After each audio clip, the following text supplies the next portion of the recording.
Hello there. I guess sometimes I get creative with my ideas about tinnitus and mental health and what I could say next because I've made so many videos now. I keep having to come up with something else to say, although I can always repeat what I said before in a different way. But yesterday I was thinking about this idea of thought spaces. Um, you know, picturing yourself at different places in time where you sort of had this thinking that you were in.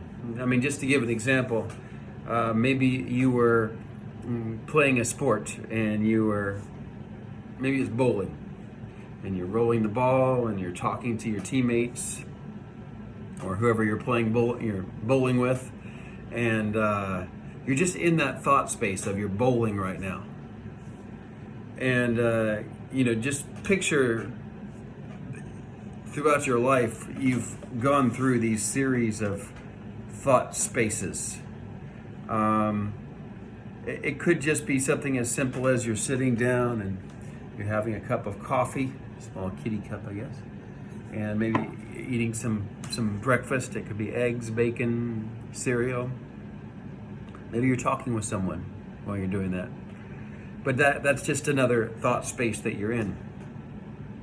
So when we get tinnitus, what can happen is we get a very repetitive, we're always in the same thought space of the sound. I hear the sound.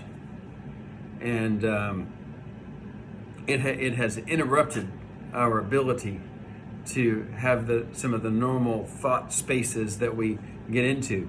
Things like I'm taking a shower now, I'm going for a walk, I'm getting ready for work, I'm getting ready for bed, I'm watching this TV program. But while you're watching this TV program, you've got the sound is going, and you can't quite get into that thought space of just watching the TV program and enjoying it, or just having your breakfast and thinking about the taste of the coffee and the eggs and the conversation maybe with your friend or your family while you're eating breakfast. So with tinnitus, it's something that really interrupts the process. So we want to try to do things to bring some of those thought spaces back, and create new ones and in a more normal way again. So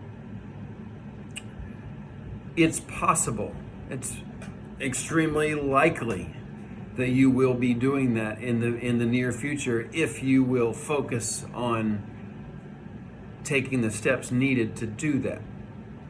So I make a lot of videos about doing that. I think I said when I had tinnitus and I was in some of my worst times, I had some cards, and I played cards by myself, and I was playing solitaire, and I played again and again and again because I just wanted to get my mind on something besides the sound, and I would cheat at solitaire sometimes, but it didn't matter. It's just my own game of solitaire. I'm playing a game by myself, and I would play again and again and again just to do something to get my mind a little bit off of this sound.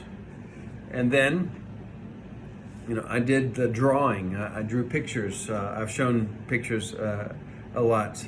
I had a little trouble concentrating. Every day right now I write Chinese, and that's definitely a thought space that I get into where a lot of times I just copy something that I've found online. But the more I copy, the more I know what I'm writing, and the more I can write my own things. But that's a thought space. So we want to try to devise, create, reintroduce more of these thought spaces throughout the day. You can write down your own list. I was playing solitaire, drawing, writing Chinese, reading Chinese. I did some meditation tapes, things like that. But you've got to start trying to bring those things back, or bring new things is fine. New things can be great, because when you do new things, thinking about the system of how the nerves travel through the body, you've got, whenever you start learning something new like neuro pathways are created, and your brain literally changes in the way it's set up so that it can do something like write Chinese. It took me a lot of practice to be able to do that. So what could you do that would be a little bit new, where you'd have to learn something new and then start to be in that thought space? I drew a lot of pictures, cartoon characters, and I just copied. I just found pictures online. I bought some of the colored pencils and pens, and I had fun just drawing the pictures. And I hadn't really drawn before, but it kind of just created a new neural network in my brain.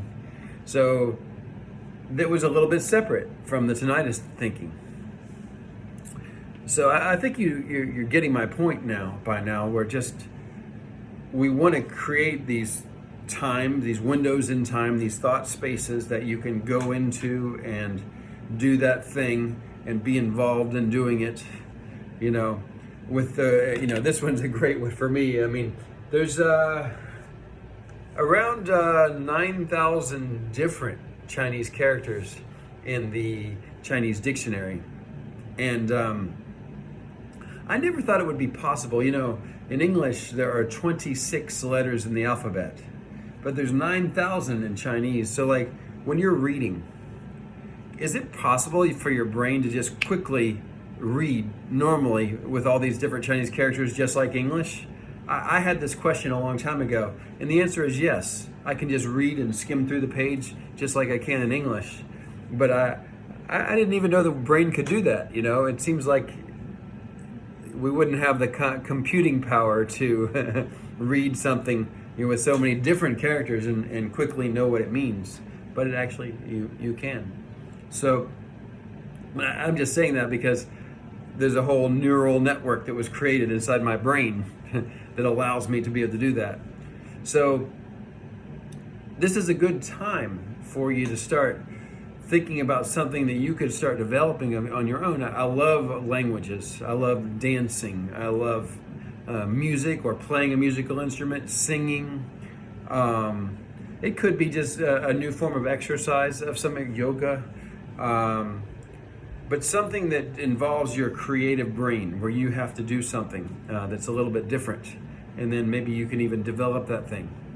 That will really take you a long way in getting a little bit further away from your tinnitus and more into these nice thought spaces where you can say, oh, I was doing that, and I kind of liked it.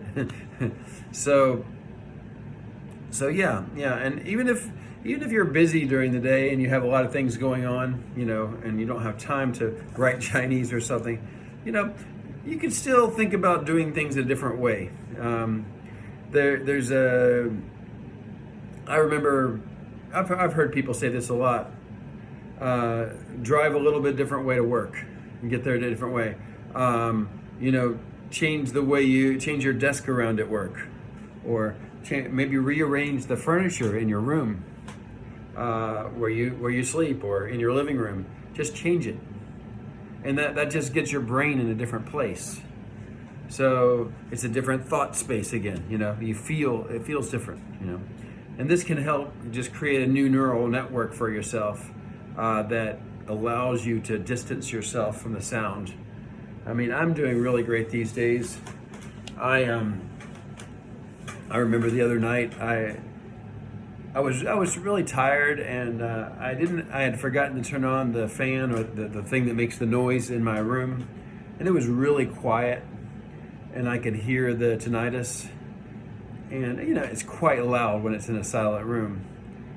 And I was just like, I don't feel like getting up and turning on the fan. I'm just gonna go to sleep like this. I never would have done that, a year ago.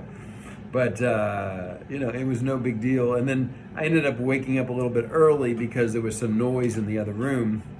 But it wasn't the tinnitus that woke me up. It was the noise in the other room. So I was like, oh, that's kind of cool. So, okay. Well, that's my video for today. Thought spaces. I don't know. Maybe I'm getting too creative now, but I hope it helps you. So have a wonderful day. See ya.